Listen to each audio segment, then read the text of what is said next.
Tadi waktu lunch, lepas makan dah kenyang makan, kita cari mainan kan dekat Times Square. Aku cari monster truck baru yang aku tak ada dalam collection aku, kartun movie, tapi tak ada.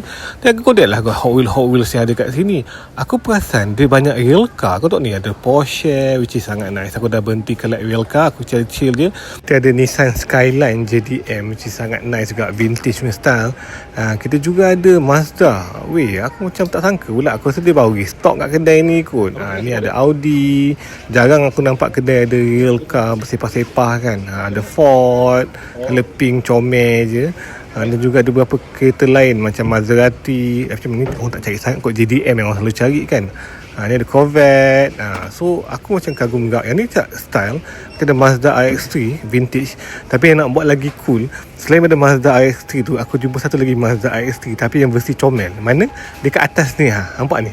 Cute gila weh. Aku macam berkenan, tapi aku tak nak mula balik benda-benda macam ni. Aku nak fokus kat Batman je. Lepas tu ada Honda City vintage juga. Weh, nice weh. So aku ramai mata. Aku tak beli, aku berjaya tahan diri. Apa pun jangan lupa untuk follow, like, subscribe dan juga komen. Thank you tengok guys.